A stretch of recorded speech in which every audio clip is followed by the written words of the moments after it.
morning everyone. I request all the students, kindly be seated. Students, I request all the audience to please stand up. Students, please be seated. I request all the dignitaries and students to kindly raise.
I request everyone to be seated.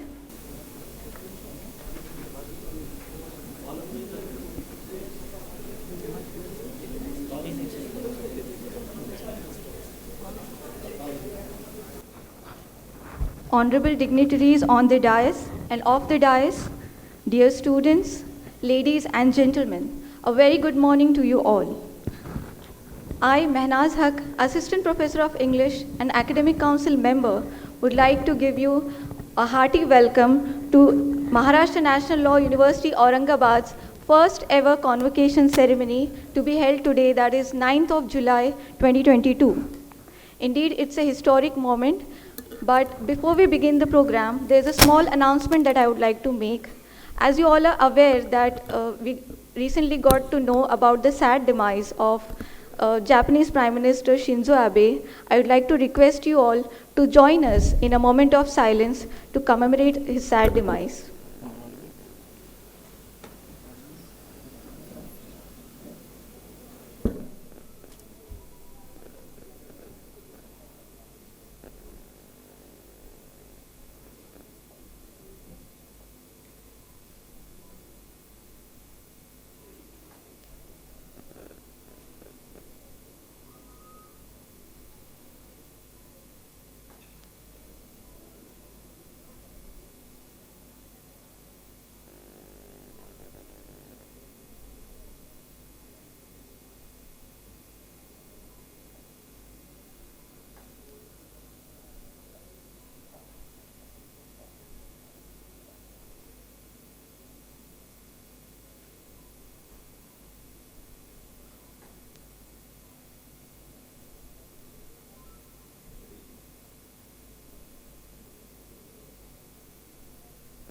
Thank you, everyone. Please be seated.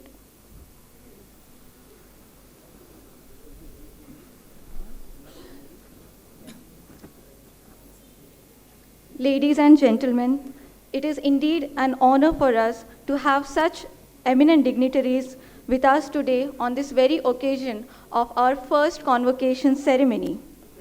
As I informed earlier, there are slight changes in the minute-to-minute program because of the unfortunate news.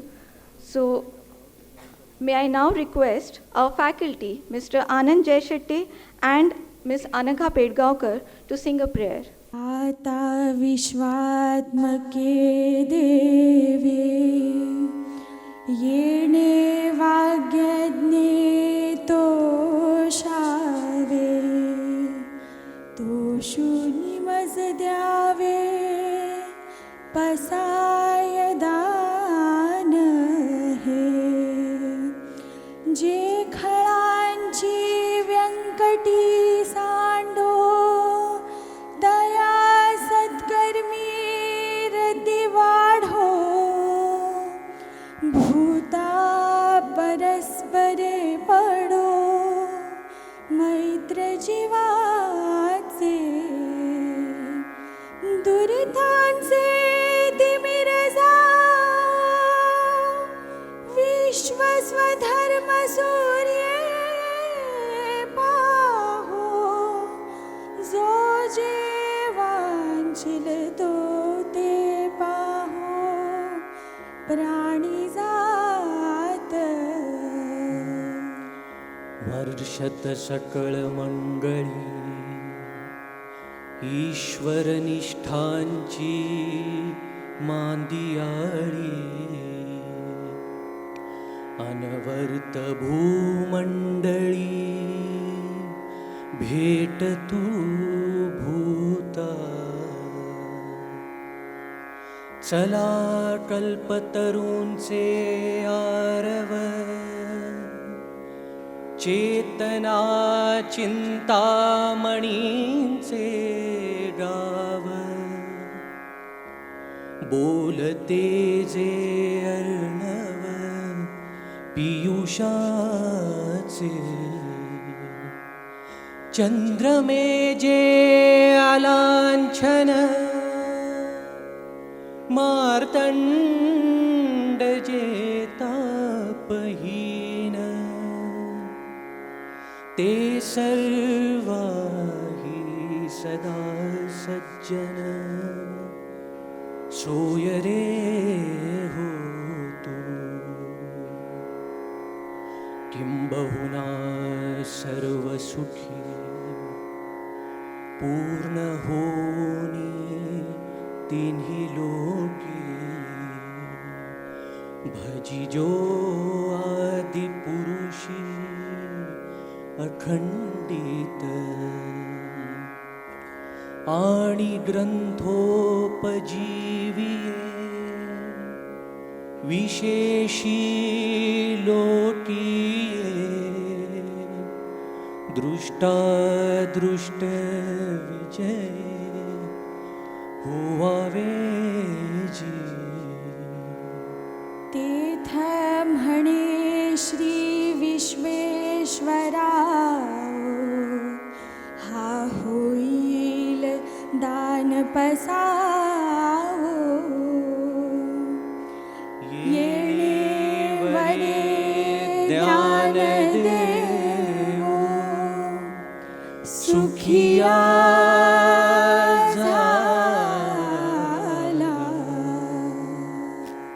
Thank you. Thank you so much. I would now like to request our Honorable Vice-Chancellor, Professor Dr. K.V.S. Sharma, sir, to kindly invoke the Convocation opening proceedings. Please, sir. Honorable Chancellor, sir, I have the honor to request your Lordship to declare the first annual Convocation open. This convocation of the Maharashtra National Law University, Aurangabad, has been called to confer the degree of LLD, Honoris Causa, on Honorable Srimati Justice Sujata Manohar, Honorable Srimati Justice Ranjana Desai, and Honorable Sri Justice Arvind V. Sawan, and also to confer the degrees upon the candidates who, in the examinations held for the purpose, have been certified to be worthy of the same. I would now like to request our Honorable Vice-Chancellor to deliver the welcome address and present a brief report of the activities of the university. Please. Honorable Shri Justice A.M. Khanwilkar Sahab, Supreme Court of India, Judge, Supreme Court of India, Honorable Chancellor of Maharashtra National Law University, Aurangabad, Honorable Shri Kiren, Rijiju, Honorable Minister for Law and Justice, Government of India, Honorable Shri Justice Hrishikesh, Judge, Supreme Court of India and Member, General Council of Maharashtra National Law University, Aurangabad, Honorable Shri Justice Dipankar Datta, Chief Justice, High Court of Bombay and Pro-Chancellor, Maharashtra National Law University, Aurangabad, Honorable Srimati Justice Sujata Manohar, former Judge, Supreme Court of India, Honorable Srimati Justice Ranjana Desai, former Judge, Supreme Court of India and Chairperson, Press Council of India, Honorable Sri Justice A.V. Sawant, former Chief Justice, High Court of Kerala, Honorable Sri Justice Prasanna B. Varale, Judge, High Court of Bombay, Member, General Council, Executive Council and Planning Board, Maharashtra National Law University, Aurangabad, Honorable Sri Justice Sanjay V. Gangapurwala, Judge, High Court of Bombay, Member, General Council and Member, Planning Board, Maharashtra National Law University, Aurangabad, Honorable Members of the General Council, Maharashtra National Law University, Aurangabad, Honorable Members of the Executive Council, Maharashtra National Law University, Aurangabad, Honorable Members of the Planning Board, Maharashtra National Law University, Aurangabad, Honorable Sitting Judges and Retired Judges, High Court of Bombay, Honorable Members of the Judiciary and Bar, Honorable Members of Bar Council of India and Bar Council of Maharashtra, Honorable Officials of Government of Maharashtra, teaching, non-teaching staff and students of the university, Honorable Members of Print and Electronic Media, parents and my dear students of Maharashtra National Law University, Aurangabad. We are highly thankful and grateful to Honorable Chief Guest of today's convocation ceremony for sparing his valuable time in spite of his busy schedule. We are highly thankful and grateful to Honorable Chancellor for sparing Lordship's valuable time for presiding this convocation ceremony in spite of Lordship's busy schedule. We are also thankful and grateful to Honorable Sri Justice Hrishikesh, Judge, Supreme Court of India and Member, General Council for sparing Lordship's valuable time for gracing this ceremony. We are also thankful to the State Government of Maharashtra for granting 50 acres of land and rupees 400 crores for constructing the university buildings. I want to inform this august gathering that yesterday only Bar Council of India granted recognition to Maharashtra National Law University for a period of 10 years, that is 2017 to 2027. With great honor, deep respect, humility, joy and delightfulness, I hereby take this opportunity to welcome all the dignitaries on the dais, special guests, invitees, ladies and gentlemen. At the outset, I am grateful to Maharashtra State Government for its vision to establish 3 national law universities in the state, which are located at Mumbai, Nagpur and Aurangabad, to accommodate the wishes and ambitions of students who aspires to be part of legal fraternity.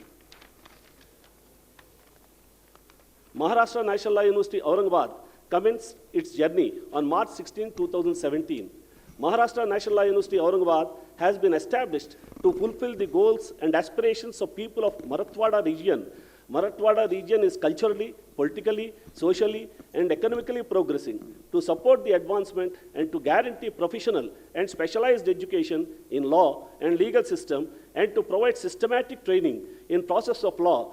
The university is equipped to address and cater to the specific needs of the students who aspire to contribute to the development of nation.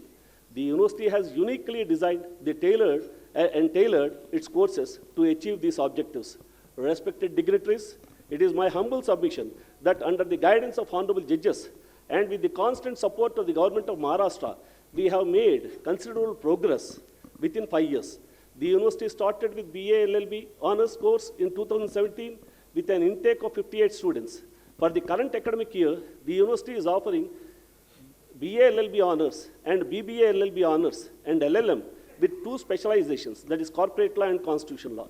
It gives me immense pleasure to highlight that within such a short span of time, the university has grown in terms of both quality and quantity in imparting legal education with the support of state, judiciary, faculty, and other authorities.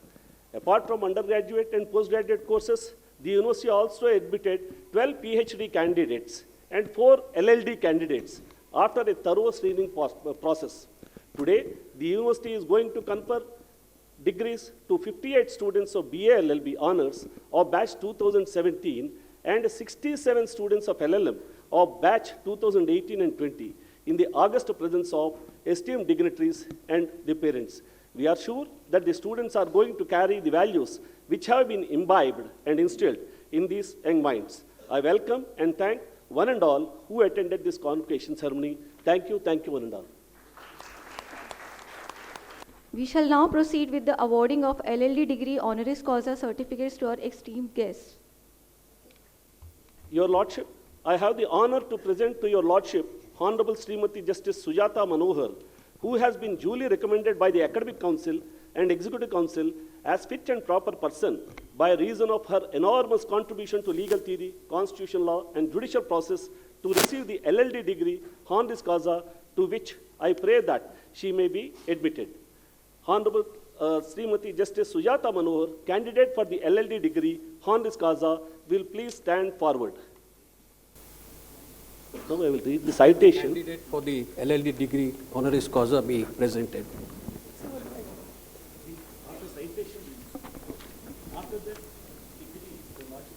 Can we have the citations, please? While this citation is being read now. Okay.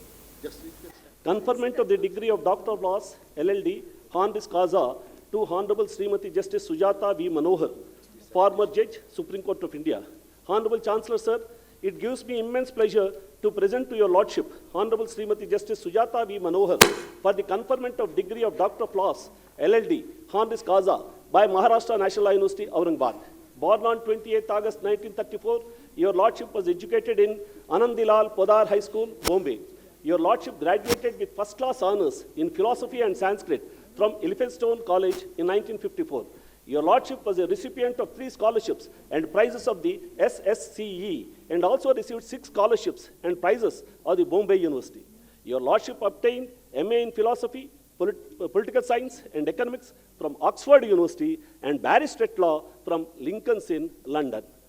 Your Lordship has been conferred with several honors, which include Honorary Fellow of Lady Margaret Hall, Oxford, Honorary Bencher of Lincoln's Inn, London, the first Indian judge to be so honored, Honorary Fellow, Asiatic Society of Mumbai, Honorary D.Litt from SNDT University, Bombay, Doctor of Laws, honoris causa from Wayne State University, USA, Honorary Doctorate in Laws from University of East Anglia,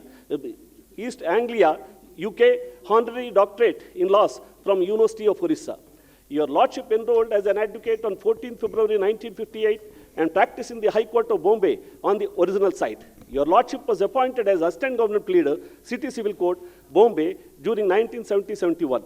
Elevated as a judge of the High Court of Bombay in 1978, your Lordship was the first woman judge of the High Court of Bombay and became the Chief Justice of High Court of Bombay in 1994.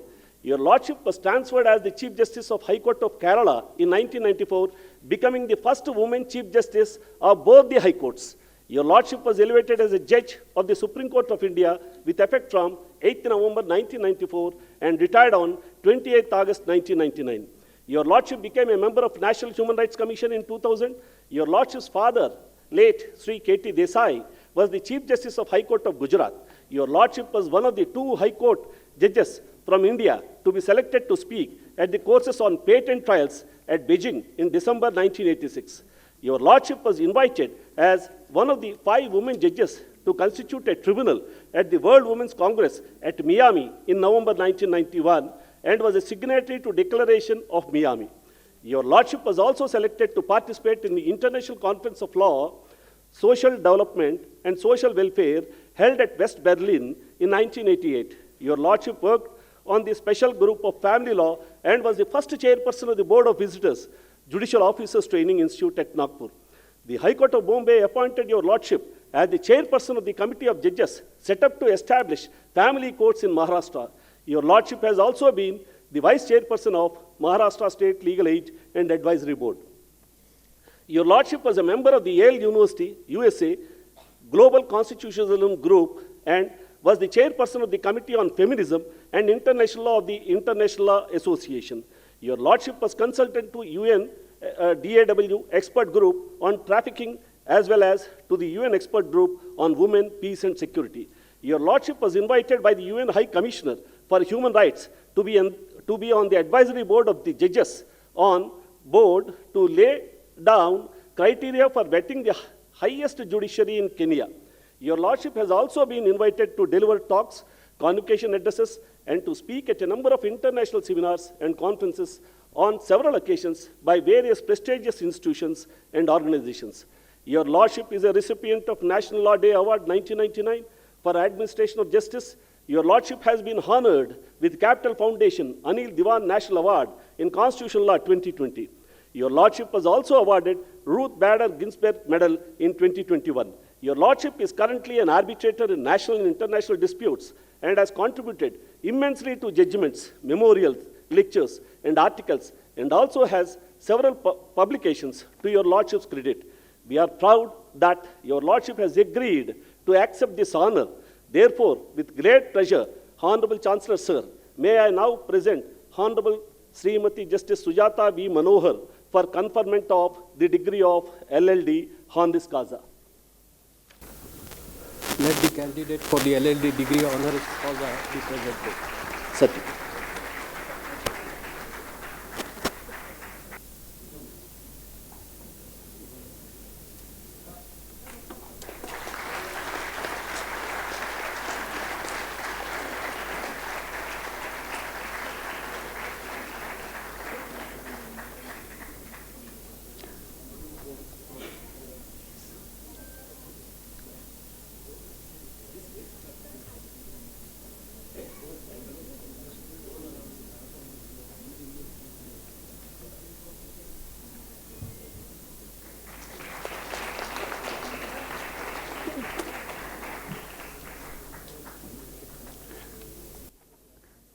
I would now like to request Your Lordship Honorable Justice Sujata Manohar Ma'am to deliver the acceptance speech, please. I would like to request Your Lordship to deliver the acceptance speech. No. One more is there, please. Please, sit down, please. Lordships, please.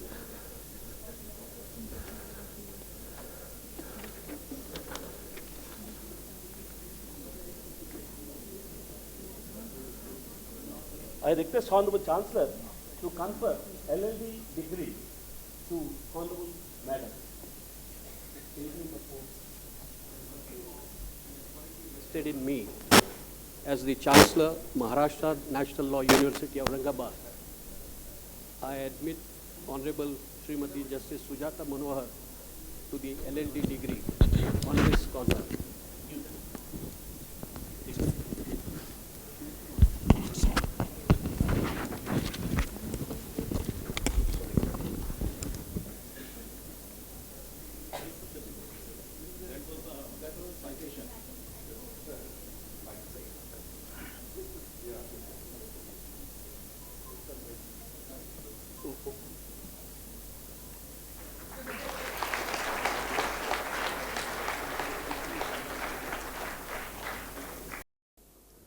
Now I request Honorable Madam to give acceptance speech. Honorable Minister for Law and Justice, Chancellor of the University, Vice-Chancellor, my former brothers and sisters in law, ladies and gentlemen, it is a special honor to be conferred a Doctorate of Law Honoris Causa by the Maharashtra National Law University, Aurangabad, at its first convocation. I thank the Chancellor, the Vice-Chancellor, and the university for giving me this honor. The National Law Universities are unique to India.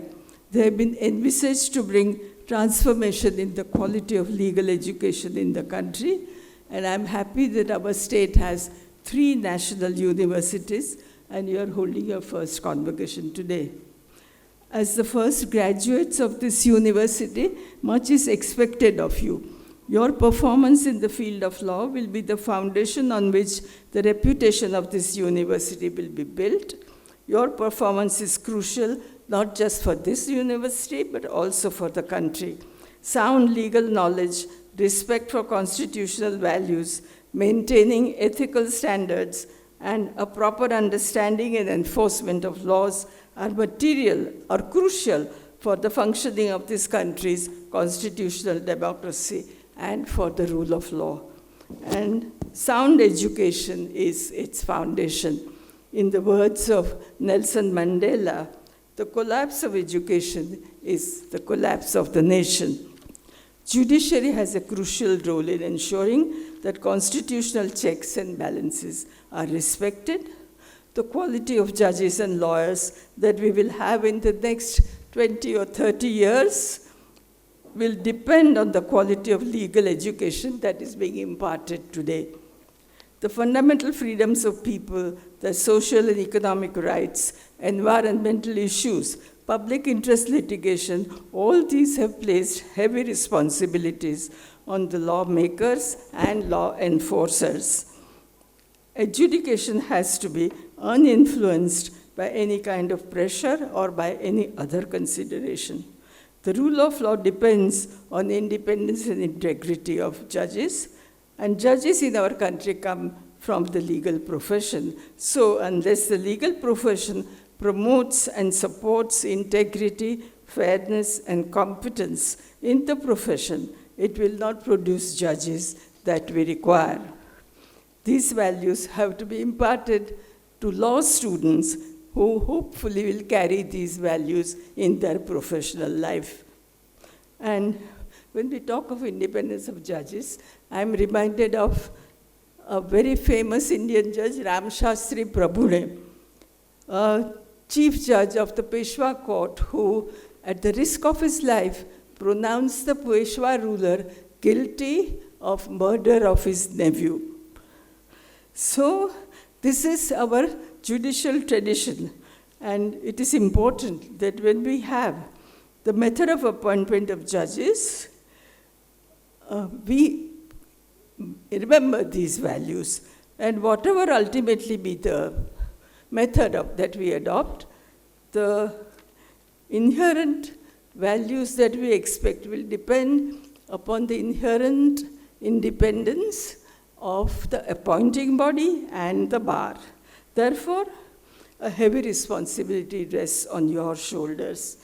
I hope that as lawyers you will participate not just in arguing cases, but in improving the system, participating in lawmaking so that laws become simple and enforceable properly. In fact, I'm reminded of a famous limerick which says, I am the parliamentary draftsman, I draft the country's laws, and for most of litigation, I am undoubtedly the cause. Much also needs to be done in the area of law reform. You have chosen a very challenging area of work. It is also very rewarding. I wish you a very bright future, and I thank the university once again for this honor and for giving me an opportunity of sharing some of my thoughts and worries with you. Thank you very much. Your Lordship, I have the honor to present to your Lordship, Honorable Srimati Justice Ranjana Desai, who has been duly recommended by the Academic Council and Executive Council as a fit and proper person by reason of her enormous contribution to legal theory, constitutional law, and judicial process to receive the LLD degree Honoris Causa, to which I pray that she may be admitted. Honorable Srimati Justice Ranjana Prakash Desai, former Judge, Supreme Court of India, and Chairperson, Press Council of India. Honorable Chancellor, Sir, it gives me immense pleasure to present to your Lordship, Honorable Srimati Justice Ranjana Prakash Desai, Madam, for the conferment of degree of Doctor of Laws, LLD, Honoris Causa, by Maharashtra National Law University, Aurangabad.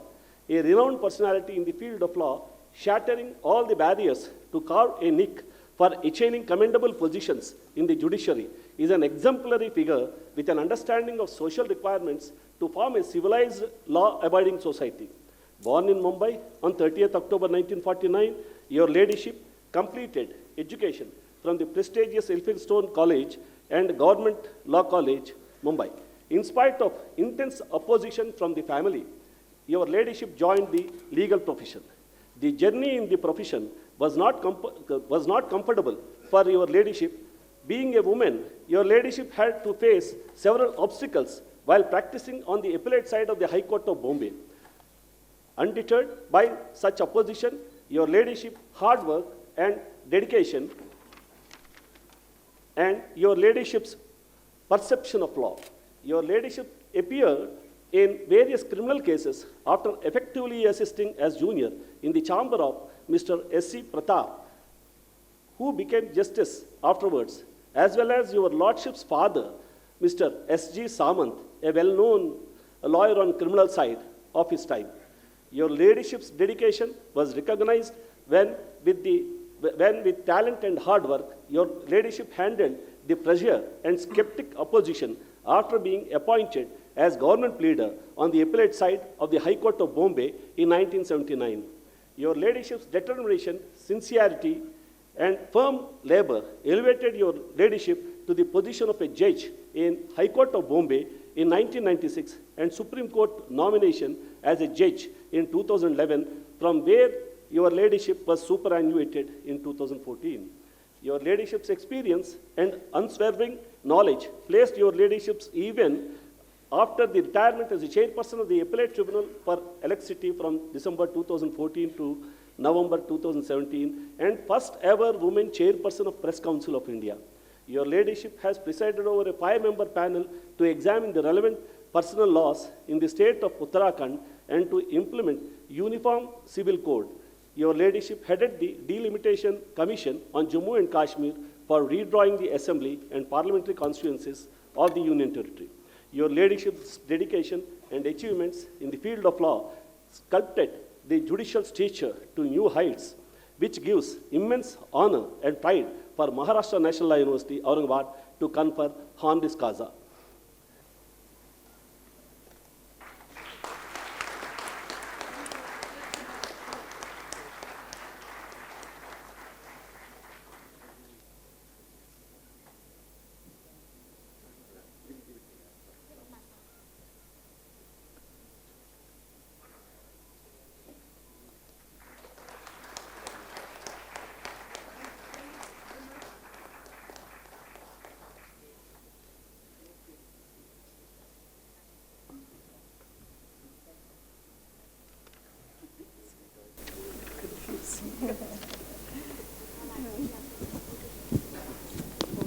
I request Honorable Chancellor to confer LLD certificate on Madam.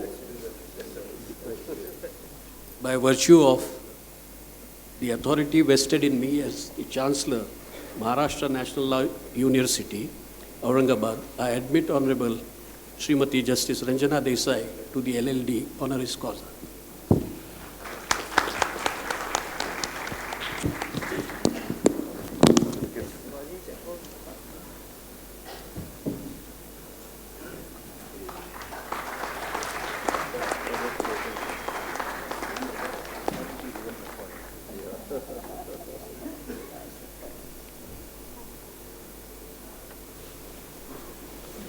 Honorable Law Minister, Shri Kiren Rijiju, Honorable Chancellor, Justice Khanwilkar, Judge Supreme Court of India, Justice Hrishikesh Roy, Judge Supreme Court of India, Honorable Justice Dipankar Datta, Chief Justice, High Court of Bombay, other Honorable Judges of the Bombay High Court, Justice Sujata Manohar, Justice A.V. Savan, Professor Sarma, the Vice-Chancellor, the Registrar, Shri Wadje, and other invitees, more particularly the students. I am thankful to the Maharashtra National Law University, Aurangabad, for having conferred this honor on me. Aurangabad has, of course, a special connection with me. I had a sitting here as a judge of the Bombay High Court. Little did I know at that time that on some day I'll be honored here and a degree will be conferred on me. And that too, along with Justice Sujata Manohar, who was an icon. And I remember as a judge, junior in the Bombay High Court, going to original site to see her and wanting to be like her. I don't think I have achieved that, but I tried, ma'am. And of course, Justice Arvind Sawant, as a family, I have heard him in court as a lawyer. Then when I became judge, I sat on bench with him, and it was always a pleasure to be with him. So to be honored with them makes this honor still greater. So thank you very much. To the students, I only want to say that we belong to a great profession. We have a legacy. Our freedom struggle was led by lawyers, more particularly, of course, Mahatma Gandhi. You can take the name of Jawaharlal Nehru, and of course Sardar Patel, who went on cross-examining a witness even though he had learned that his wife had died. This is kind of legacy we have, and we have to carry it forward. What I want to say is that Madam Sujata Manohar has already told you, honesty, integrity is very important in this profession. You have to be true to the profession, and you see how you have to be always in touch with latest Supreme Court judgments. Reading and English is, remember one thing, English is going to stay, and it's a language of our court. You have to have great knowledge of English. That doesn't mean that we disrespect our mother tongue, but what I feel is as long as English is there, all of you must be all the while doing a lot of general reading that makes you perfect. Apart from that, of course, a little pro bono work also you must do. I just remembered Justice Manohar had appointed me to appear for a very poor man, and I was just a junior, and I did that. He got his land back. In my entire career, sometimes I sit and think of that matter, I get great satisfaction. I don't think that all of you can keep doing pro bono matters, but once in a way, when you get a chance, you should do that. And also, settlement processes, which our legal justice system is introduced, take part in it. Our dockets are overflowing. If you try to help the courts to settle matters, court's pressure will be eased. All these things you must keep in mind, and I'm sure, I've seen your brochure, you have great faculty. I'm sure this university is going to give to the profession good solicitors, good judges, good lawyers, and good lawmakers. I'm quite sure about that. I wish all of you great luck. Thank you very much. And once again, I thank the university for having honored me. Thank you. Thank you so much, Your Lordship. Your Lordship, I have the honor to present to Your Lordship Honorable Shri Justice Arvind Sawant, who has been duly recommended by the Academic Council and Executive Council as fit and proper person by reason of his enormous contribution to legal theory, constitutional law, and judicial process to receive the LLD degree Honoris Causa, to which I pray that he may be admitted. Honorable Chancellor, sir, it gives me immense pleasure to present to Your Lordship Honorable Shri Justice Arvind Sawant for the conferment of degree of Doctor of Laws, LLD, Honoris Causa, by Maharashtra National Law University, Aurangabad. A man can mold the mindset of many to have a spark that calls for knowledge and ponders over the viability of reasoning. Born on 17 September 1938, Your Lordship obtained graduation in Commerce in 1957. While studying for BCom, Your Lordship was adjudged as the best all-round student in academics and sports, and the first Mr. Millen Award was presented to Your Lordship at the auspicious hands of Dr. B.R. Ambedkar in the academic year 1955-56.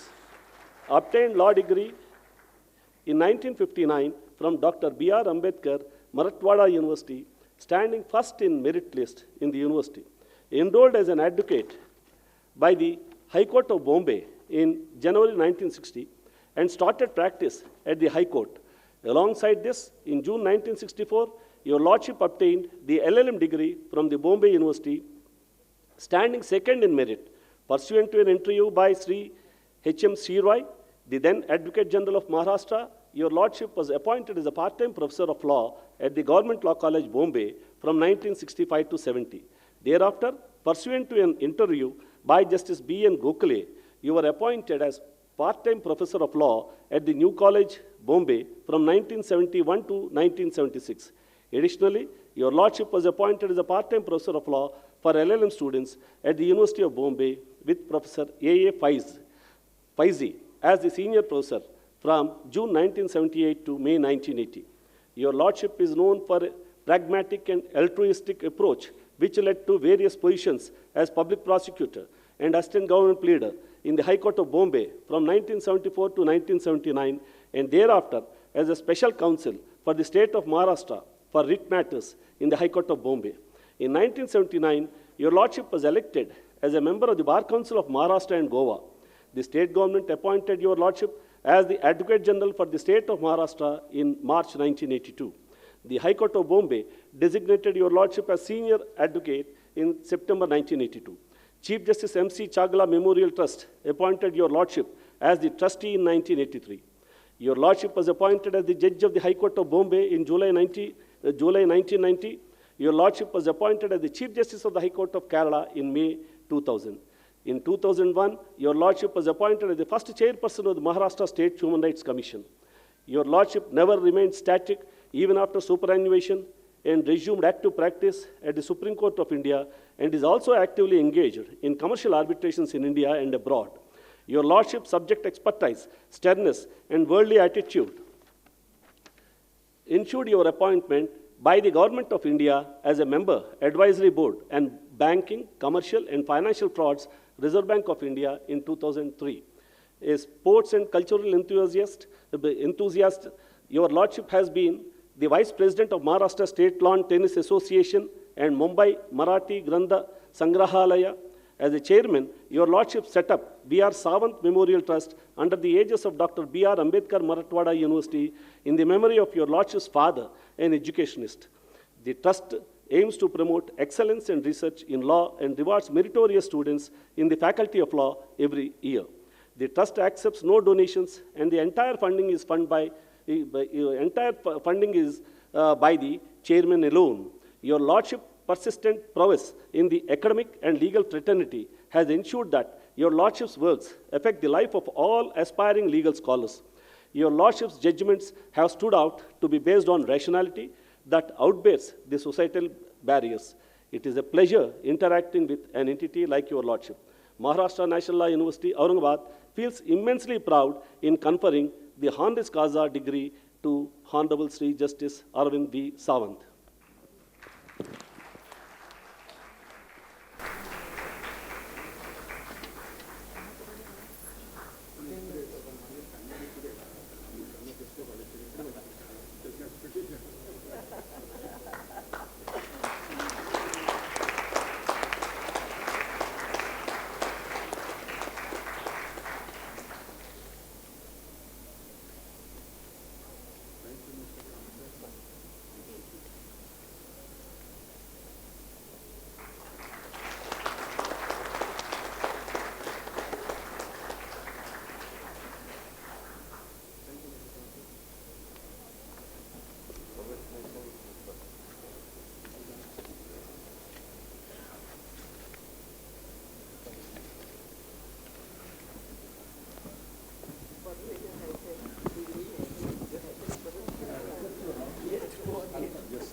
By virtue of the authority vested in me as the Chancellor, Maharashtra National Law University, Aurangabad, I admit Honorable Shri Justice Arvind Sawant to the LLD degree Honoris Causa.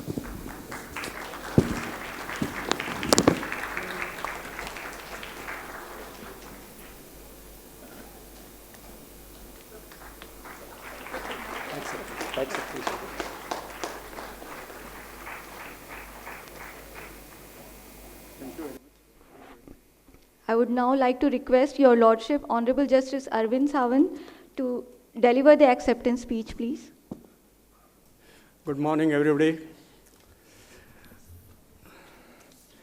The Honorable Chief Guest of the first convocation of the university, Union Law Minister for Justice and Company Affairs,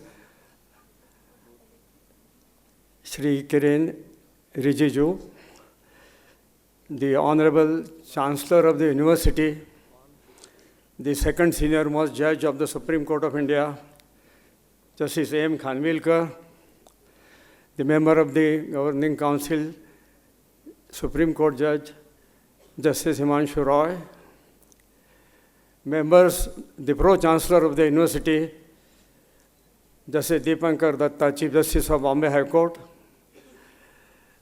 my friends in the Bombay High Court,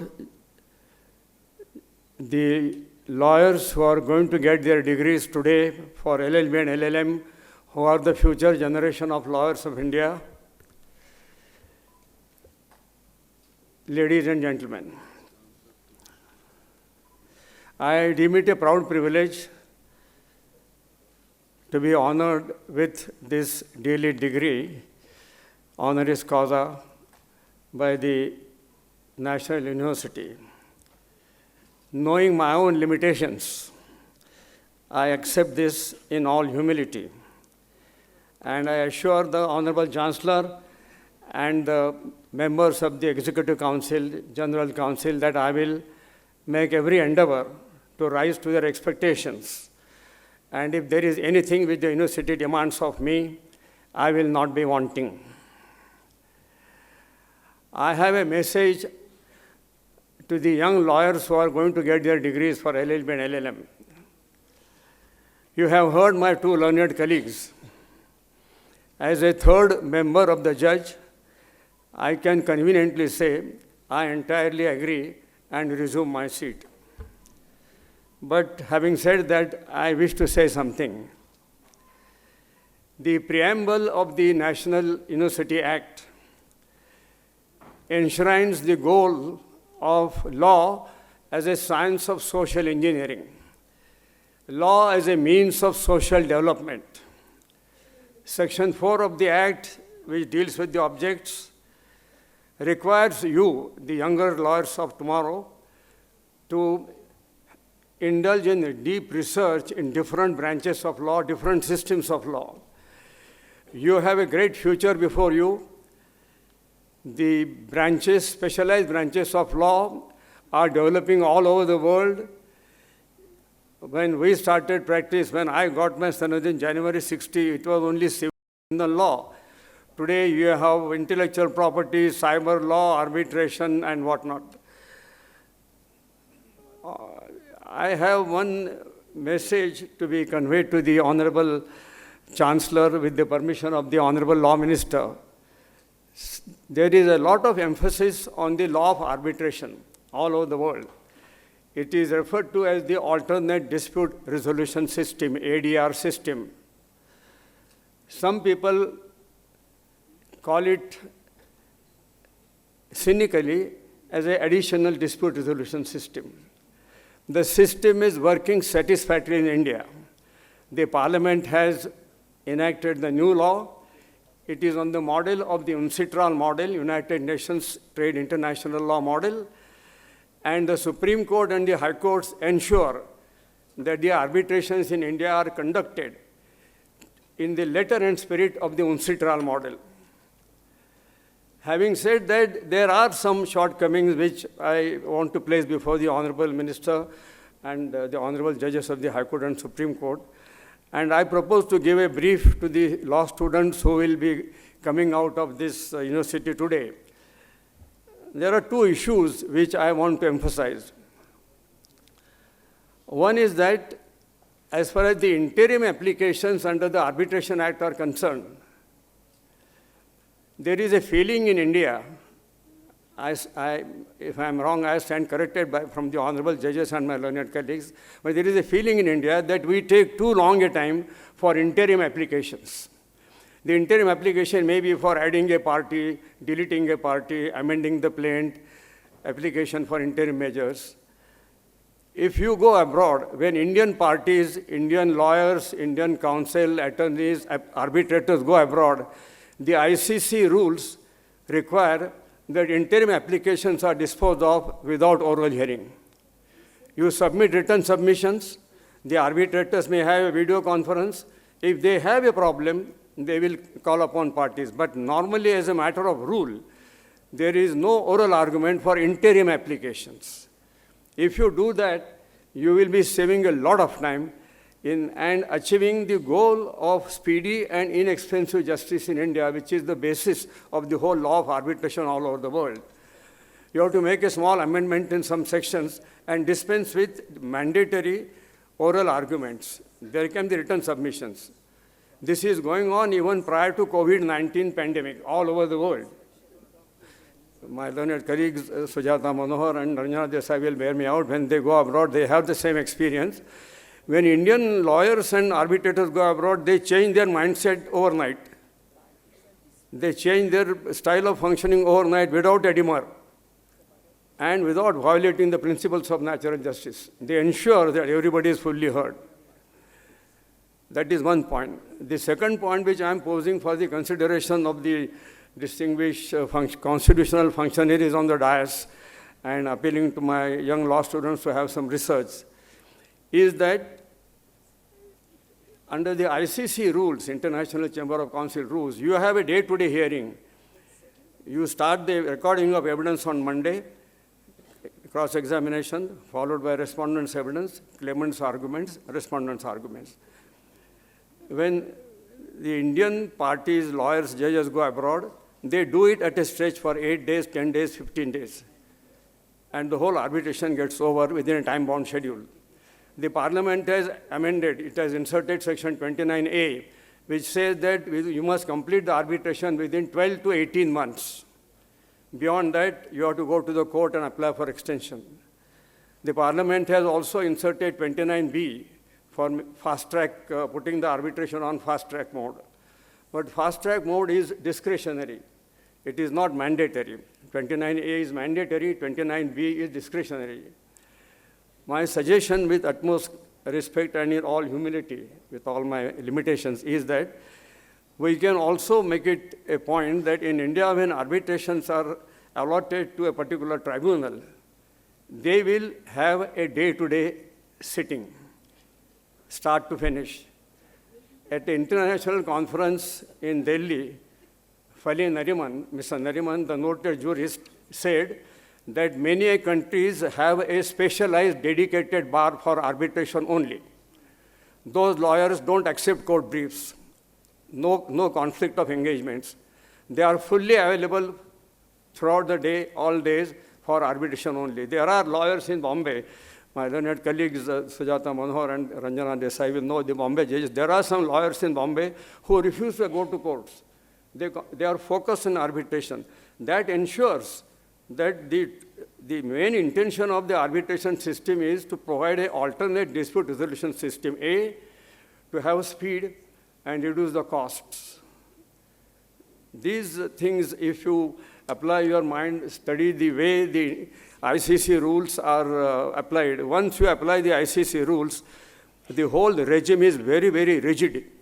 Applying for adjournment, people have to think 10 times. People have no courage to ask for adjournment on the drop of a hat. You have to make out very good reasons. And if the adjournment is granted, all of us know that very huge costs are awarded, very substantial costs are awarded. It is not to penalize you, but it is to ensure and send a message that adjournments will not be easily granted. Don't take it for granted that you go and send a letter or an email and ask for adjournment. That is not done in ICC administrations. That's how people go.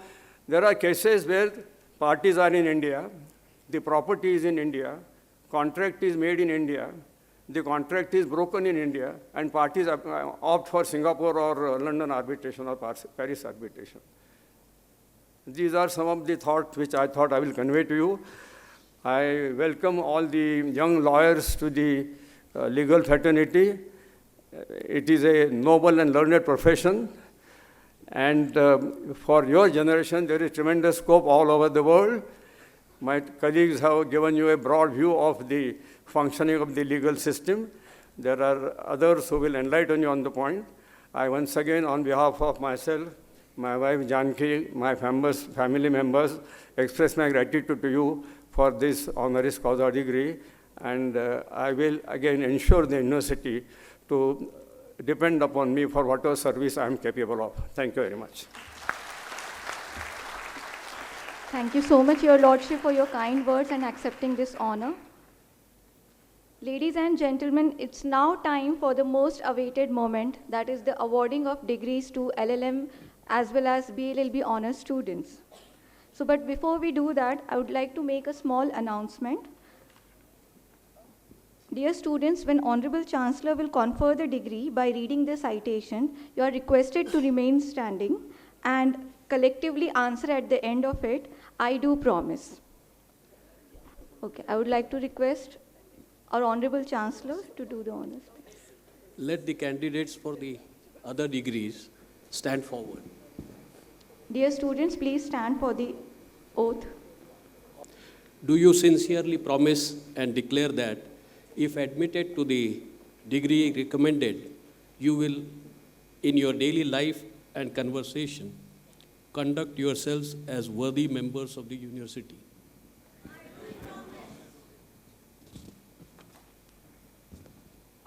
Let the candidates be now presented.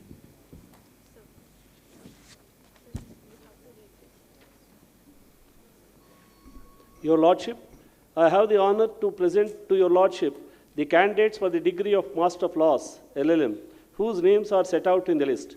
They have been found qualified for the degree of Master of Laws, LLM, to which I pray they may be admitted. Candidates taking the degree of Master of Laws in person will please stand forward. LLM only. LLB can sit.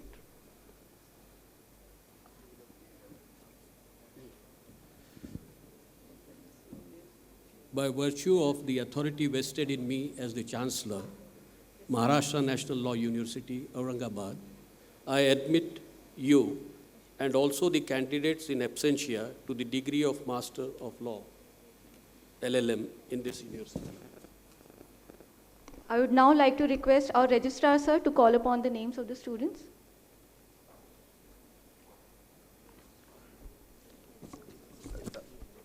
The LLM candidates who shall receive the degrees in person are Meghna Roy,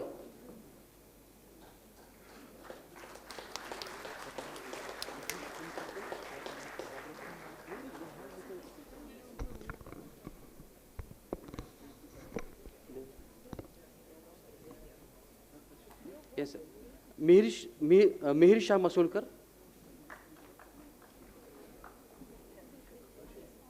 wait. Shri Sahu,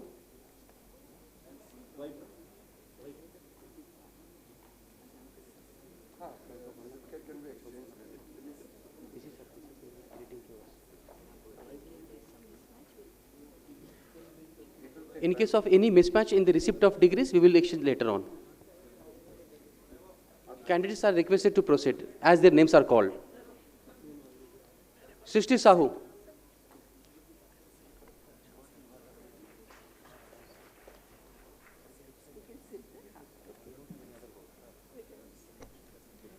Divang Tagi,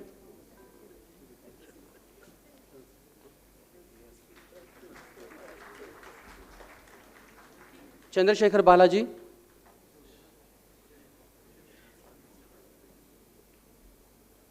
Priya Gondalekar,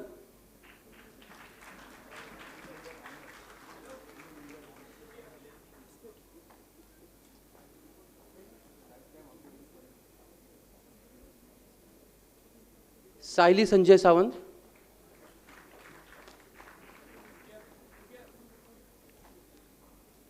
Ashu Shukla, Shwetanki Dagi,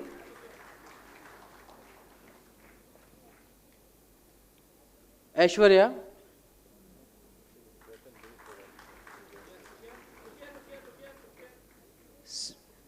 Seti Hriday Tej, Akshay Pandey,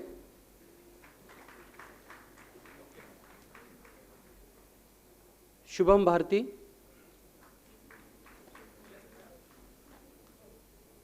Minal Patil,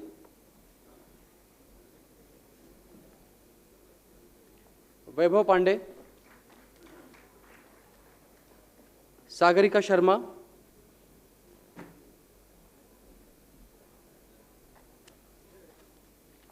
अवलिक Dhiman,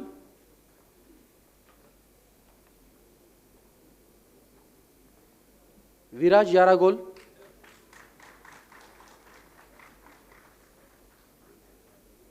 Sanjana रामाख्यानी,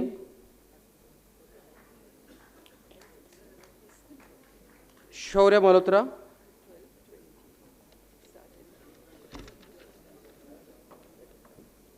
Kanupriya Tyagi. You may kindly form a queue and then proceed towards the dais. Talin V.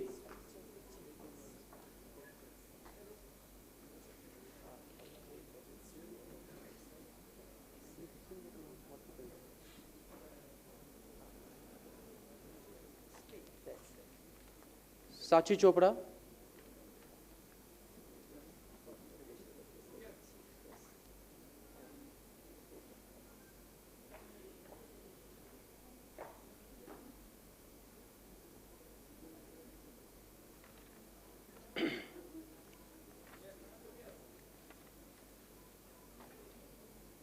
अनुभव कुमार,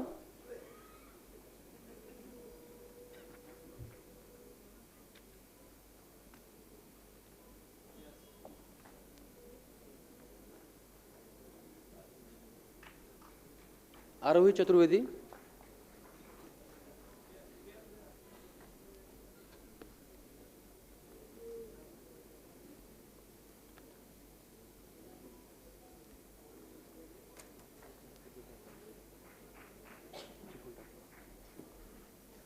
प्रतीक तोमर,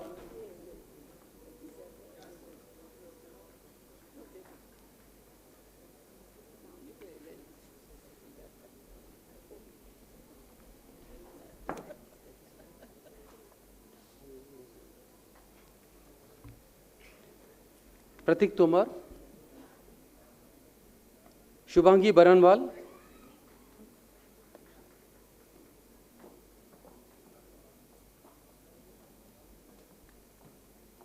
संग्राम Bhosle,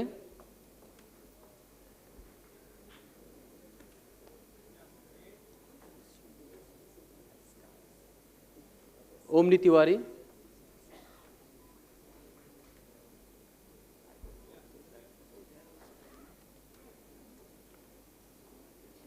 Laliteshwar Prasad sir,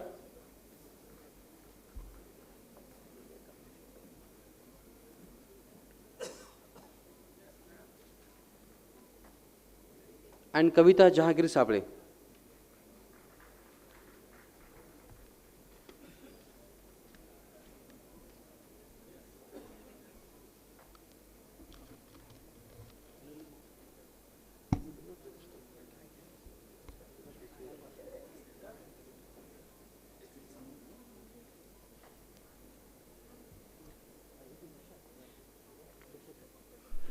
With the kind permission of Honorable Chancellor, may I now read out the names of the students who are receiving degrees in absentia.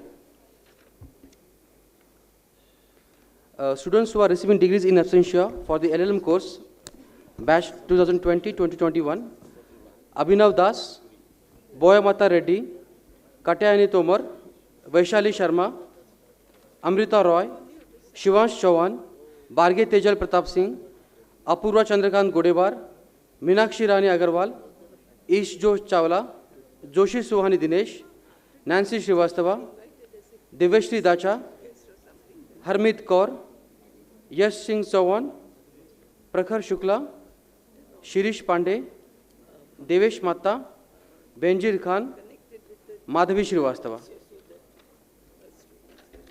Thank you. With this, the awarding of degrees to LLM candidates is over. We'll now proceed with the degrees awarding ceremony of BLLB honors students. The students are requested to stand in line and come to the stage when the names are announced. Okay, sir, please. Your Lordship, I have the honor to present to Your Lordship the candidates for the degree of Bachelor of Arts and Laws, Honors, BA LLB Honors, whose names are set out in the list. They have been found qualified for the degree of Bachelor of Arts and Laws, Honors, BA LLB Honors, to which I pray they may be admitted. The candidates taking the degree of BA LLB Honours in person will please stand forward. By virtue of the authority vested in me as the Chancellor, Maharashtra National Law University, Aurangabad, I admit you and also the candidates in absentia to the degree of Bachelor of Arts and Laws, Honours, BA LLB Honours in this university. I would now like to request our Registrar Dr. Ashok Wadje sir to call upon the names of the recipients of the BLLB Honours degree. BLLB Honours UG course, candidates who shall receive the degrees in person are Rozat Akolawala, Bodhiratan Barthe, Prashant Lakshman Pawar,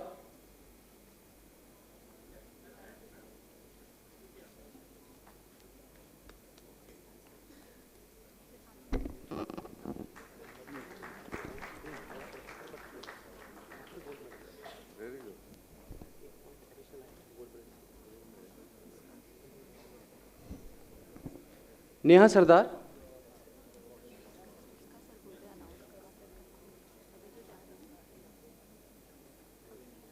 Disha Goswami,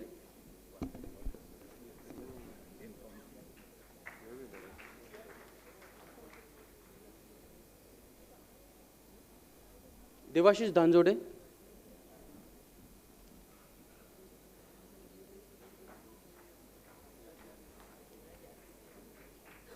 Devesh Tripathi,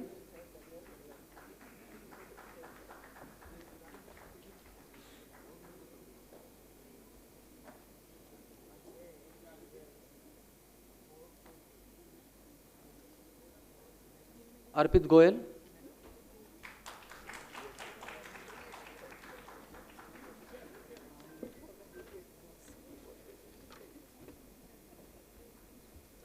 Hariom Bajpayee,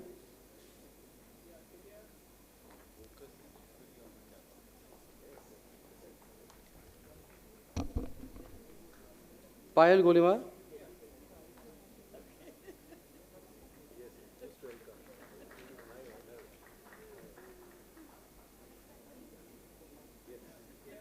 Shreyash Vijay Varigya,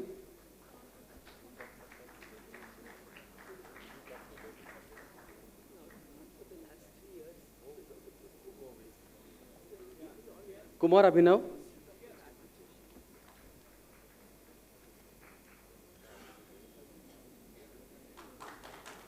Soumya Gupta,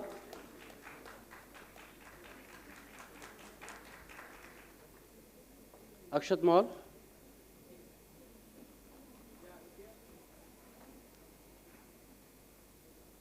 Brahmash Bharadwaj,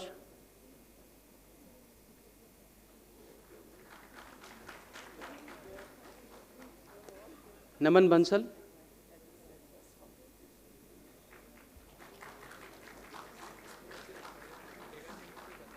Somdat Vyas,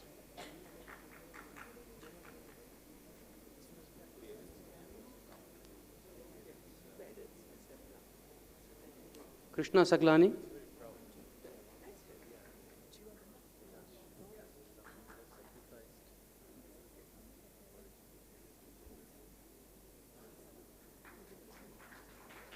Amit Nagar,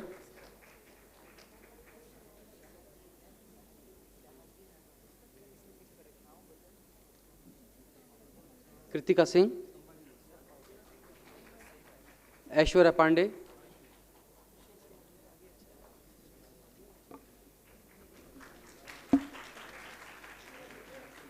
Anshuman Mishra,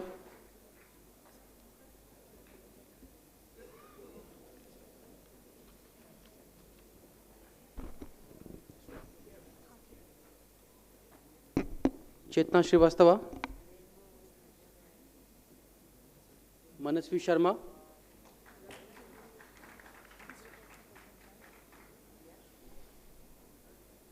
Asta Chahal,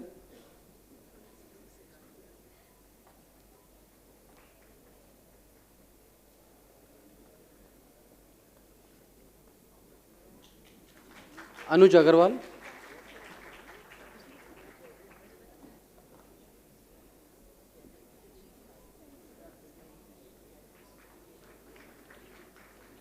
Shubhnit Jha,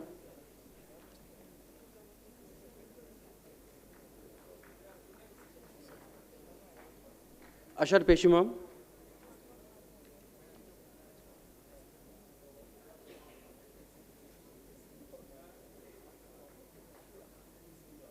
Simranjit Kaur,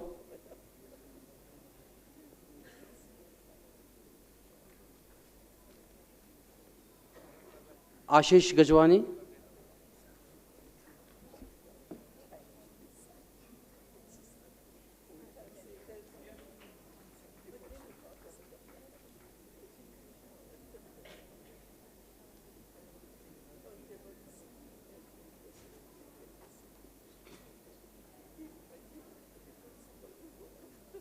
Nikita Mohapatra,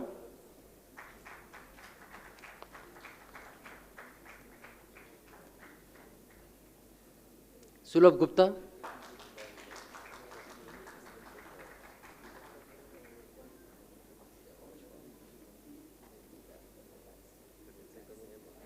Mohit Kar,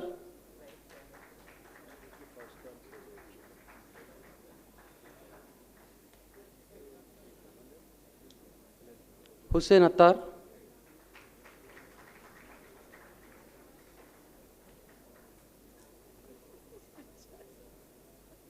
Pranay Bhattacharya,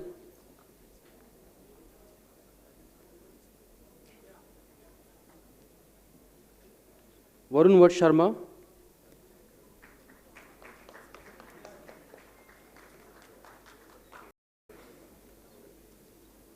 Abhishek Singh,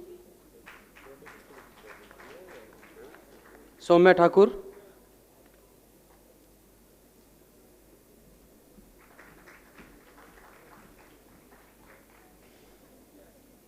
Atulya Singh, Atulya wait, Atulya Singh now, Ananya Sahu,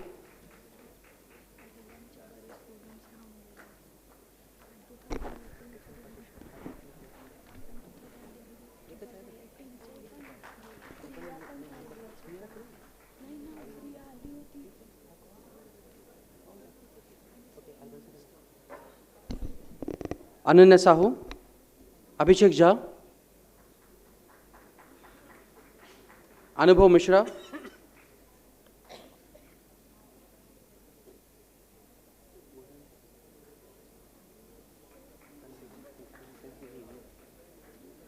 Devansh Katuria,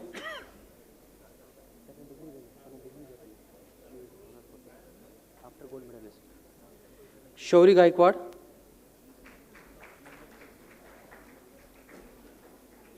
Sumant Ji,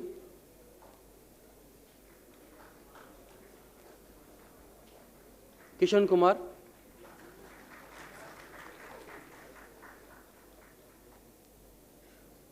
and Narendra Singh Jadan.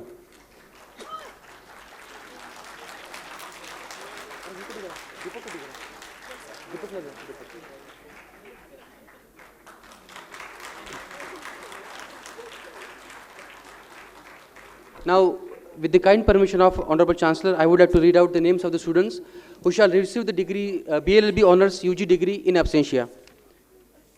Anand Chaudhary, Isha Mishra, Shivam Gupta, Shayan Kumar Panda, Sumit Kumar Dwivedi, Aditi Singh, Rohan Kapoor, Kshamya Nair, Divanshu Goyal, Suyash Bansal, Darshan Chaudhary. Thank you. May I now place the record of degrees to be awarded to the students of UG and PG before the Honorable Chancellor for Honorable Chancellor's approval, kind approval. May I, Lordship?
Thank you, everyone. Finally, I would now like to announce the names of the recipients of gold and silver medals. Our university has instituted University Gold Medal for overall topper of LLM batch as well as overall topper of BLLB honors batch. So I'd like to first announce the name of Vaibhav Dadij, who has received University Gold Medal for being the topper of Master of Laws LLM from batch 2018-2019.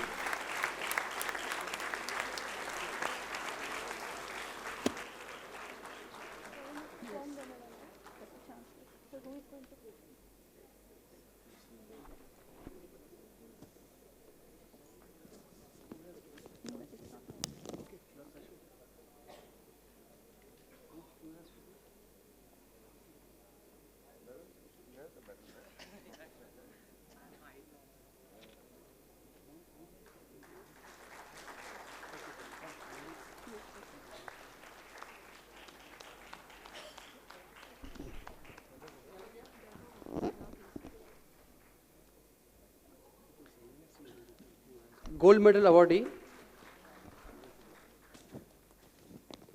Thank you, dignitaries. Gold medal awardee in PG LLM batch 2020-2021, Shwetanki Tagi. University gold medal.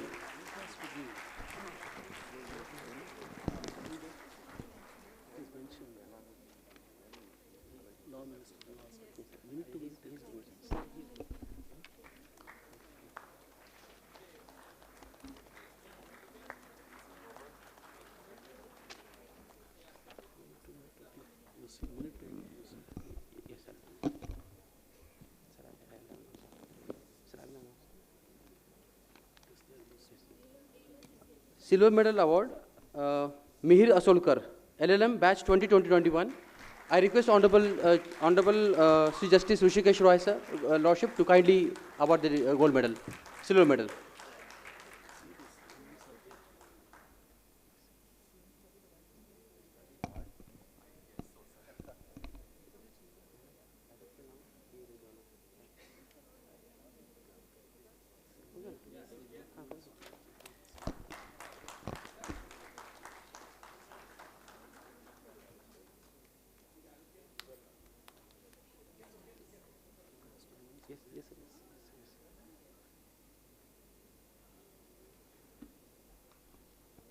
Now, award of gold medal and silver medal in case of UG, undergraduate, BLLB honors. Gold medal in batch 2017-2021 is Manasvi Sharma, University Gold Medal awardee. I request Honorable Shri Kiren Rijiju to kindly award the gold medal. Honorable Minister, I request to kindly award the gold medal.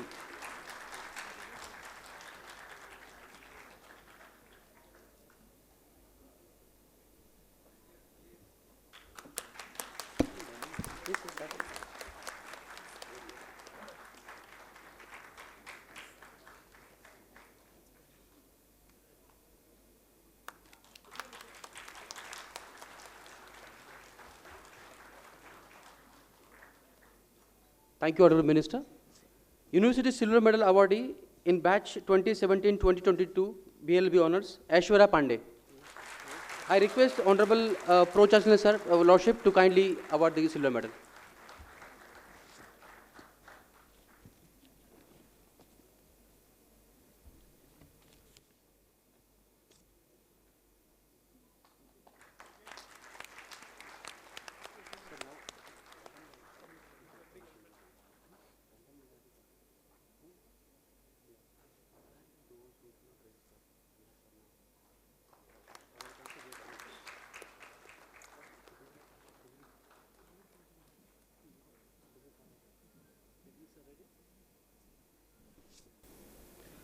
With the kind permission of Honorable Chancellor, sir, I would like to call out the names of the students who did not register for the convocation in person, but they have attended, they are in the hall.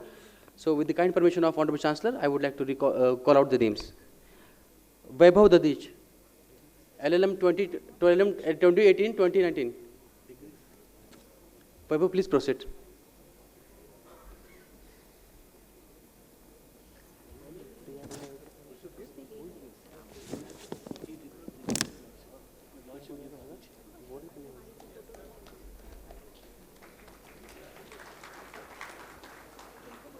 Kasham Shinde.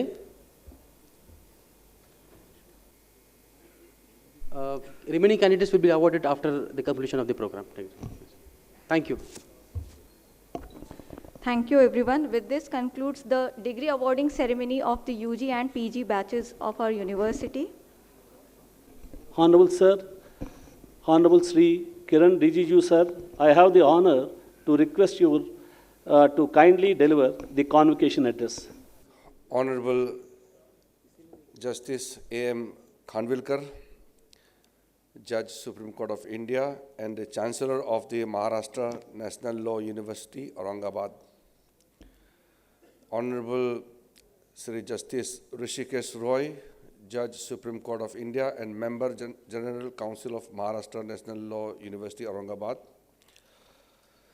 Honorable Sri Justice Dipankar Datta, Chief Justice of High Court of Bombay and Pro-Chancellor, Maharashtra National Law University. Honorable Srimati Justice Sujata Manohar, former Judge, Supreme Court of India. Honorable Srimati Justice Ranjana Desai, former Judge, Supreme Court of India and Chairperson, Press Council of India. Honorable Sri Justice A.V. Sawant, former Chief Justice, Kerala High Court. Professor Dr. K.V.S. Sarma, Vice-Chancellor, Maharashtra National Law University. Professor Dr. Ashok P. Wadje, Registrar, in charge, Maharashtra National Law University. Honorable Sri Justice Prasanna V. Varale, Judge, High Court of Bombay and Member of General Council, Executive Council and Member Planning Board, Maharashtra National Law University.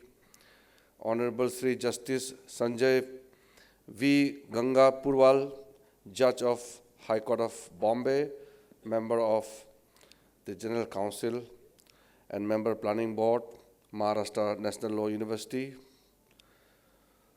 The Honorable Judges of the High Court of Bombay present here, Honorable Members of the General Council, Honorable Members of the Executive Council, Honorable Members of the Planning Board of Maharashtra National Law University, all the invited dignitaries sitting here on the dais, off the dais, very loving graduating students, they are very, very devoted parents, ladies and gentlemen. First of all, I am very excited to be here. This place, Aurangabad, now some people told me that the name has been changed, so I am confused whether I should call it Aurangabad or Sambhaji Nagar. Anyway, I'll wait for the formal notification of the government of Maharashtra to formally address the name of the town, which is a very important town in India. And also, I have been to this place many times because of the importance of this city and the character which this city wields. I love this place, and of course, from today, I would love this city more because of this university.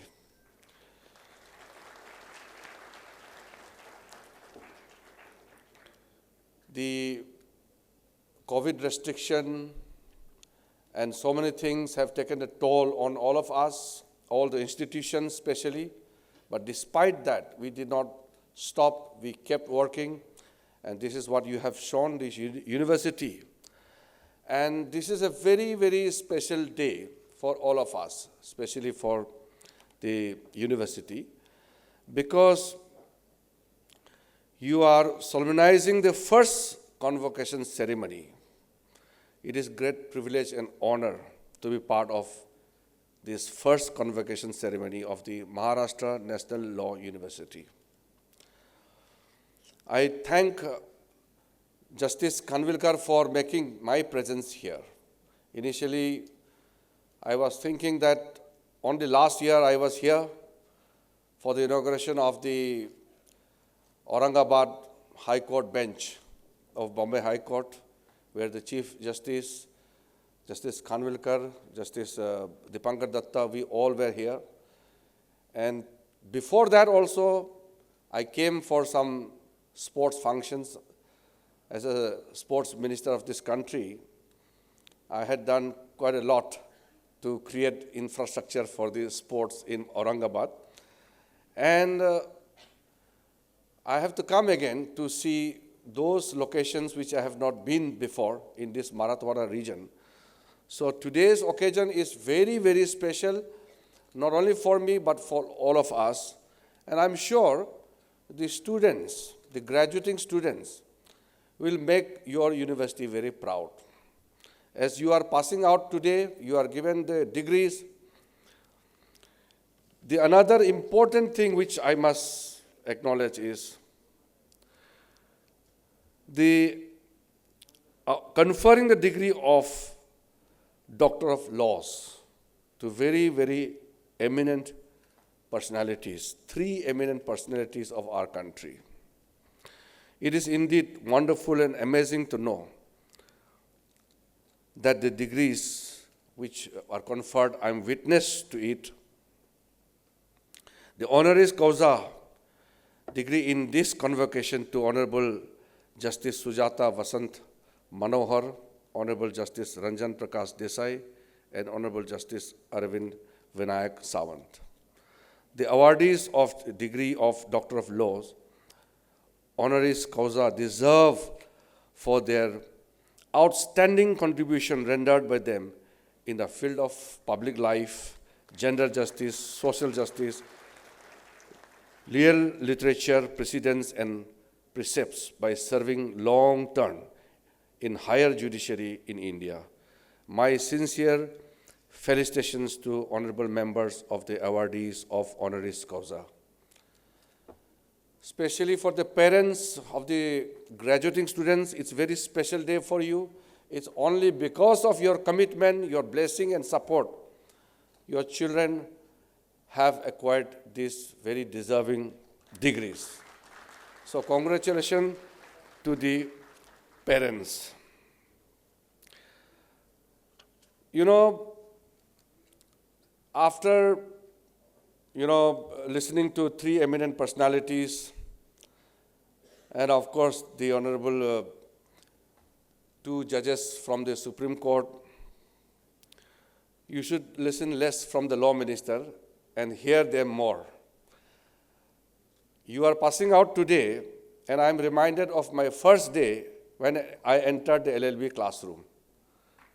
So our contract law professor told us, I still very much remember the first line he told us the very day, that there are 3 rows in the classroom, in every classrooms. The first row is occupied by those students who would later on become, Professor Ratogi was referring to himself, that these first row students are very intelligent students, supposedly. They'll become professors like him. If not, then judges, very eminent judges, those who are sitting here on the dais. Those who occupy the middle row, they all will become very famous and prominent lawyers. They earn lots of money. So they are the people who occupy the middle space. And those who occupy the last bench, they become ministers. So you have to choose what you want to become and which row you have occupied during your classroom time. So you decide yourself. But my suggestion is, even if you sit in the last row, don't aspire to become politician. The minister's job is not lucrative at all. So as a law minister of this country, I am duty bound to create better amenities, more lucrative offers for those who practice law. And of course, I'm committed to do more for the judges also. But try to become successful in your life. There's no doubt in my mind, after passing out from such a prestigious university with such great mentors, you will definitely succeed in your life. I have some prepared speech, but I think it's quite long, and it will not be necessary for me to just go through the speeches, but I will just make very brief comments and observations, what I feel. And I think, as a law minister, I have many expectations from judiciary, especially from the budding lawyers. Good lawyers will make good judges in future. So it is up to the institutions to produce good lawyers. The quality of Indian judiciary is well known across the globe.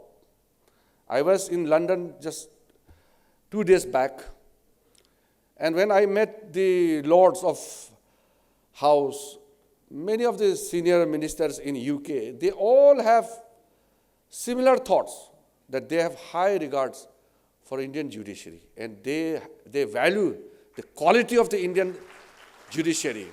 And the judgments of Indian Supreme Court is referred to many times, quite often in UK. So that was such a pleasant moment for me to witness such high degree of appreciation from such eminent personalities in UK.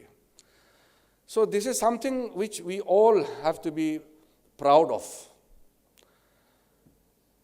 And while saying so, I also would like to see that the quality of the lawyers should keep coming up.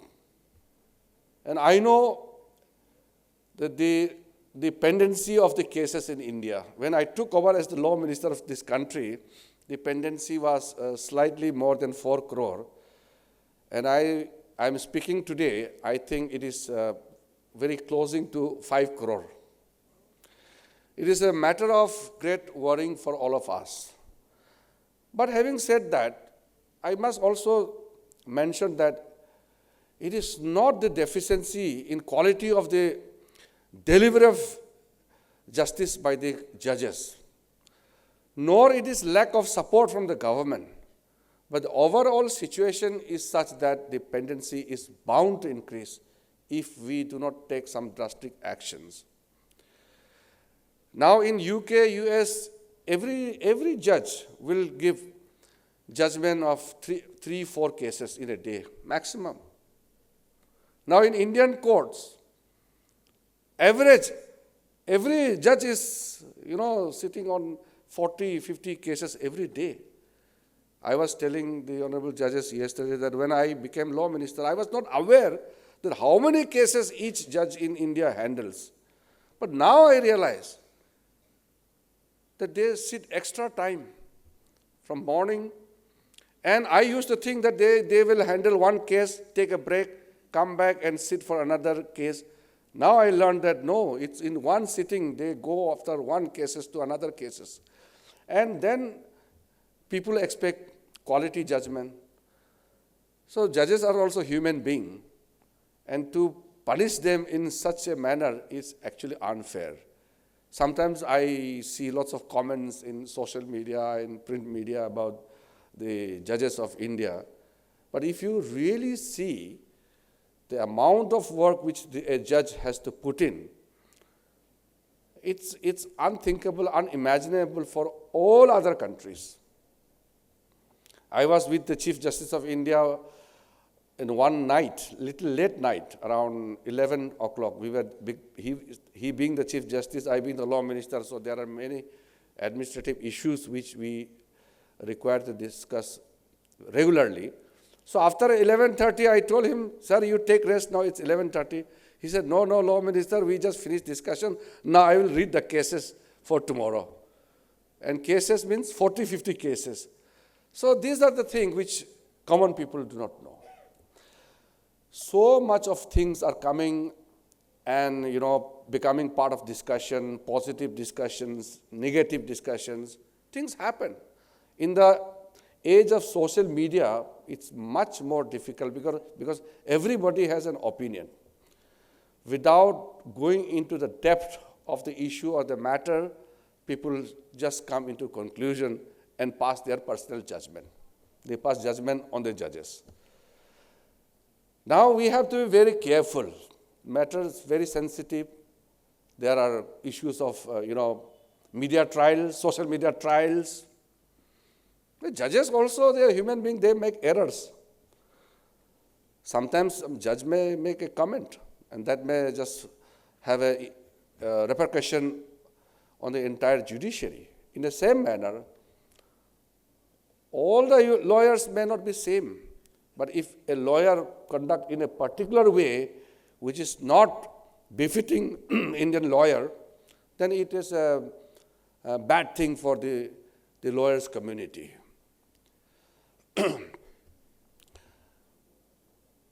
Many lawyers I have seen, they are really doing yeoman service. They are involved in pro bono. They are doing many cases free of cost. But I have one issue to mention, that the lawyers' fees are becoming very difficult for poor people. Just because a person cannot afford the expensive fees, justice should not be denied. In Delhi, I have known many lawyers who are unaffordable for common man, and they have better access to the system. Just because somebody has a better access, his fees should not go up. Some lawyers may not have a good command over English. That should not make them inferior lawyers. I always feel that the playground should be open and equal for everyone. We are doing everything in the government to ensure that proper support system is provided to the Indian judiciary, right from Supreme Court to the lower judiciary. We will ensure that all the support systems are in place. In E-Court, it is headed by a senior judge of Supreme Court. We are coming out with new proposal for digitization of the entire court system. It will bring transformation in our quest for fast delivery of justice. I always say that the distance between justice and common man should be reduced to the maximum level. You are going to become an important part of the system. I know very well that this university and Aurangabad has given a great service to the nation. Prominent lawyers, prominent judges have come from this region. And amongst you, some of you will occupy important positions in the coming days. I would like to remind you once again what Honorable Prime Minister said just recently during the conference of the Chief Ministers and the Chief Justice.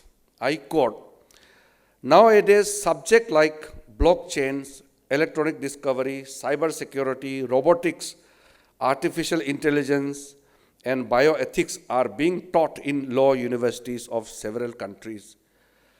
Legal education should be according to these international standards in our country as well. And it is the responsibility of all of us to ensure the same." Unquote. I'm sure the series of activities undertaken by the faculty and the students of Maharashtra National Law University are in consonance with our Honorable Prime Minister's vision of legal education in our country. I truly think that as per the vision of our Prime Minister, a student coming out of this new curriculum will have a higher degree of self-confidence and will strive for strengthening the justice delivery system in our country. While I was in London, I went to the house where Dr. B.R. Ambedkar stayed in 1921-22. That building has been purchased by Maharashtra government, of course, with the advice of the Honorable Prime Minister. and we have created it as a museum. Every law student, anybody who thinks about justice as core essence of life must visit once, if you happen to visit London. And this is my second visit to same place. I was there when I was serving as Minister of State for Home Affairs. Whenever I had gone there, I felt very closely, because I tried to just feel how Baba Sahib Bhimrao Ambedkar had gone through and what were going through his minds those days when he was studying in London. Of course, now he is well known across the globe as a father of Indian Constitution, as the first law minister of our country. I tried to feel how he began, how he shaped Indian Constitution. And his thoughts, his ideas are the guiding force for all of us today. So while he was doing so many things, the focus was equality. That every human being may not be born equal, but we should do everything to make everybody equal. There are certain, quotes from Ambedkar you must have gone through in your class time with your discussion during so many occasions.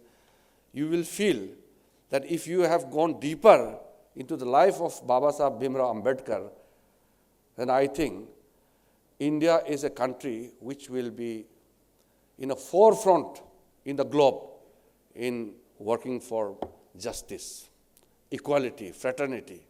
These are so important. That is why today I feel proud that I occupy the same chair which once was adorned by Baba Sahib Bhimrao Ambedkar. We will require more numbers of lawyers. Today, some of the young lawyers meet me, they feel jobless. But I tell them, don't feel jobless. You will be full of job. We are talking about the alternative dispute resolution mechanism. We are committed to that. Arbitration, conciliation, and mediation. These are very, very important aspects which we must give focus to. And in this coming Parliament session, which is starting on 18th of July, I will assure you we are bringing the mediation bill, which is already tabled in the Parliament, which is being scrutinized by the Parliamentary Standing Committee with certain changes. I assure you to pass this mediation bill within this coming monsoon session, and that will create a plethora of opportunities for the budding lawyers. We will require good lawyers, we will require good judges, we will also require good arbitrators, good mediators. India is a large society. We can't just look everything to the court. I mentioned about you. It is just a matter of time, dependency will cross 5 crore. Why every case has to go to the court? And I suggest the judiciary also, not necessary to admit every case. Some cases are extremely important, and there are some cases which really take the precious time of the court. Some people go to court for justice. Some people use the court for delivering or securing justice. But there are cases where people misuse the time of the court to score their personal score. The PIL, all these issues, we have to be very careful.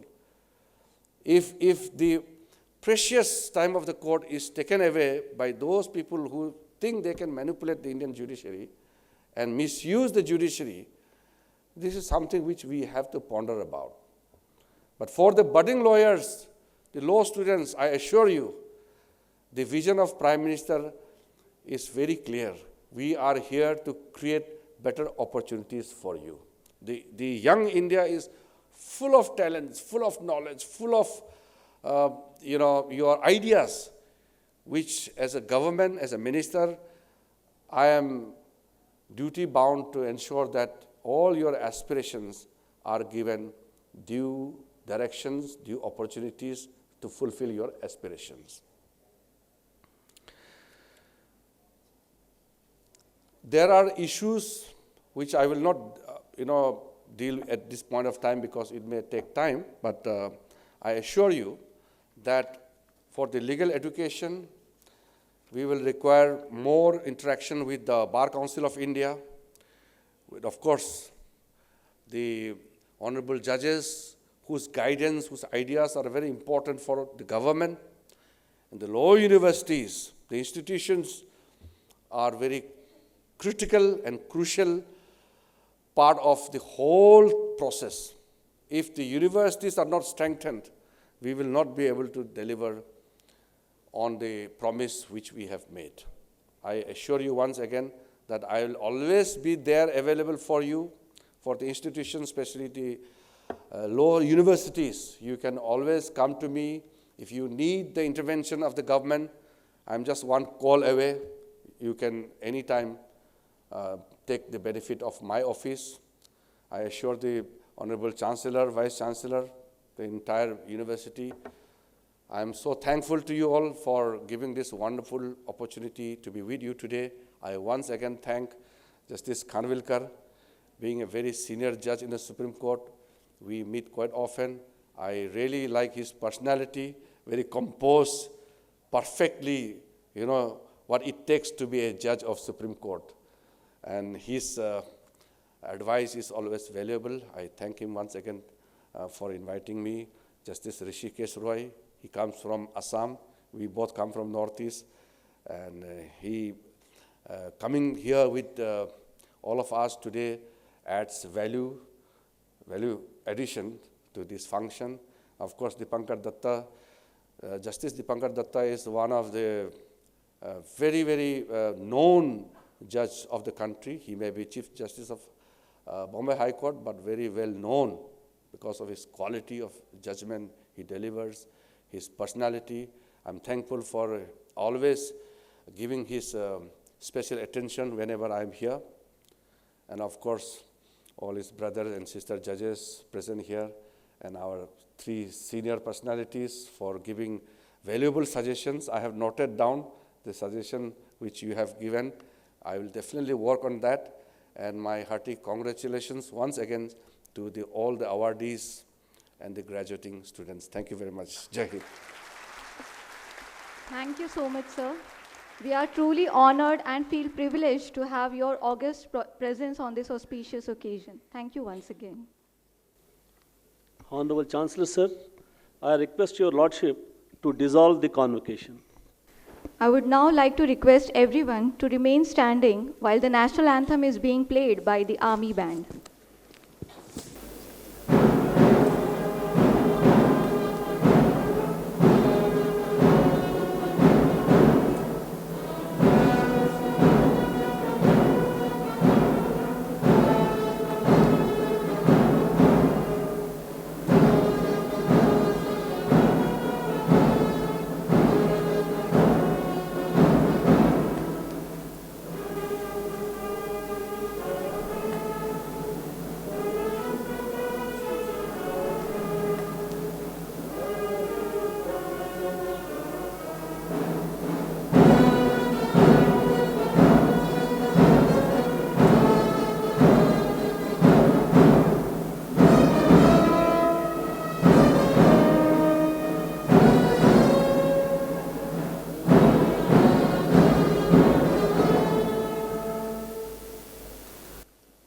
I would like to request honorable dignitaries on the dais to join the reverse procession, please.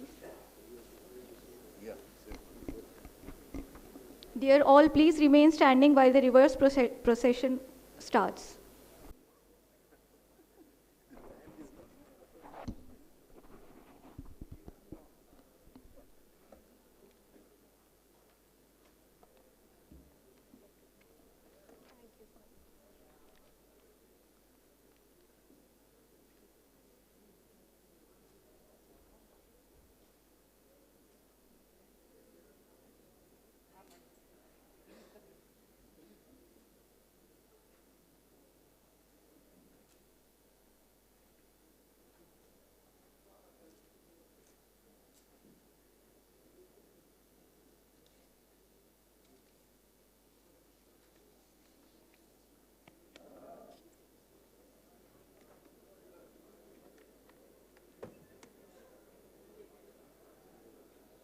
you, sir.